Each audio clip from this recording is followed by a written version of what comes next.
আরণ্যক নাট্যদলের একাধিক কর্মী অভিনয় করলেন খণ্ডনাটক দাগে। বৃহস্পতিবার রাতে নাটকটি একটি বেসরকারি টিভি চ্যানেলে প্রচার হওয়ার পর বেশ সাড়া ফেলে। আরও জানাচ্ছেন আফফান মিতুল। সারাদিন দেখেন তাও মন ভরে না। তোরে যত দেখি দেখার তৃষ্ণা আরো বাড়ে। দাগ নাটকে দেখা যায় মফিজ ও মালার সুখে সংসার। একদিন চেয়ারম্যানের ছেলে লাটু মালাকে দেখে থমকে দাঁড়ায়। গল্প মোড় নেয় অন্যদিকে। রাতুল কৃষ্ণ হালদারের গল্প অবলম্বনে ফরহাদ আলম নির্মাণ করেছেন দাগ। আপনার এই ভালোবাসা সারা জীবন থাকবে তো? যে ভালোবাসবার পারে সে কোনোদিন মানুষ খুন করে। নাটকটির গল্প বিন্যাস করেছেন আল মাসুদ। এর চিত্রনাট্য ও সংলাপ লিখেছেন নয়ন কুমার সাহা ও সোহেল রানা।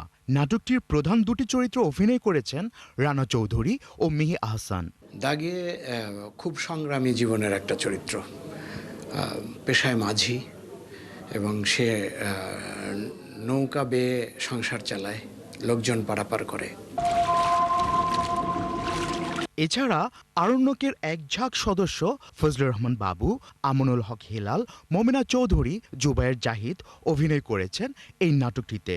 তাদের সাথে স্ক্রিন শেয়ার করায় উচ্ছ্বাস প্রকাশ করেছেন আরণ্যকের আরেক সদস্য রানা চৌধুরী। আমি যে ধরনের গল্পে কাজ করেছি, এ ধরনের গল্পে কাজ করতে হলে আরণ্যক নাট্য দলের আর্টিস্ট আসলে মাস্ট বি নিডেড।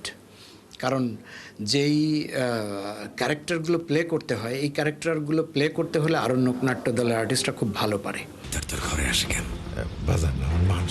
অভিনেতা মনে করেন নাটকটি আলোচনায় আসার মূল কারণ এর গল্প, নির্মাণ শৈলী, লোকেশন এবং অভিনয় শিল্পীদের অভিনয়ের দক্ষতা।